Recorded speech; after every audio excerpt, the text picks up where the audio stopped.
আশায় দিন রাত পড়াশোনা করতে শুরু করলাম, পরীক্ষা দিলাম, ভালো রেজাল্ট করলাম, পড়াশোনা শেষ করলাম, কিন্তু সুখ পেলাম না।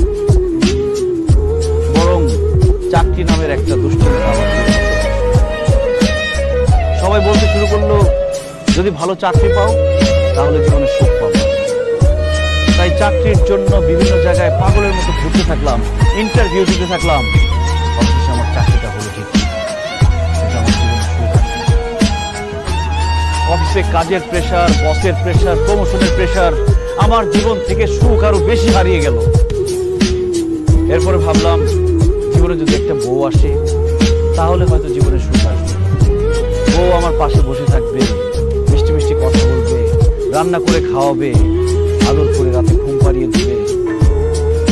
তারপর একটা বিয়ে করলাম, কিন্তু তারপর আমার জীবনে